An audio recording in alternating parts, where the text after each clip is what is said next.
President Biden is vowing to respond to an attack on a U.S. base that left 3 American soldiers dead, including Specialist Kennedy Sanders from Waycross. Meanwhile, U.S. security officials say much more needs to be done to protect troops as calls for retaliation are growing. NBC's Alice Barr is live at the Capitol with more.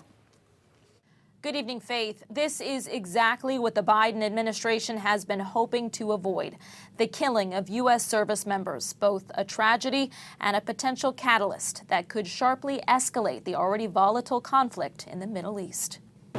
The White House is vowing to retaliate and working through options after 3 American service members were killed in a drone attack on a U.S. military base in Jordan near the border with Syria. Explosives hit the facility's living quarters as soldiers slept. More than 30 were injured. We lost 3 brave souls in an attack on one of our bases, and we shall respond. Defense Secretary Lloyd Austin doubling down today. The President and I will not tolerate attack on U.S. forces, and we will take all necessary actions to defend the U.S. and our troops.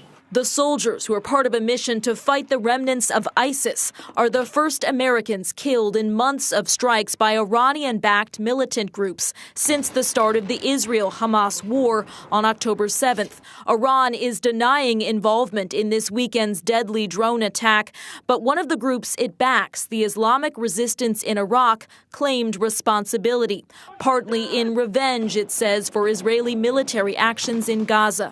The Biden administration has long sought to keep the conflict from spilling into a wider war. We do not seek another war. We do not seek to escalate.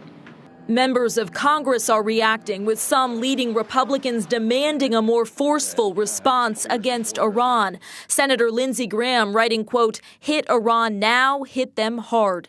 U.S. allies in the Middle East are condemning what they called a terrorist attack and warning of further turmoil in a region already on edge.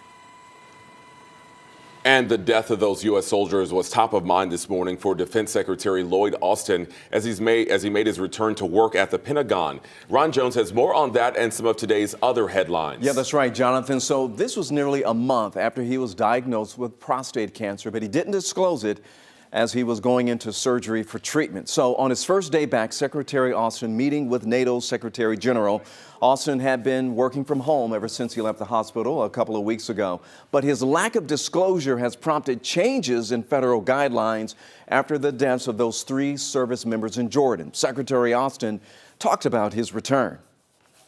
Now, at this important time, I'm glad to be back at the Pentagon. I feel good and am recovering well, but still recovering. And I appreciate all the good wishes that I've received thus far.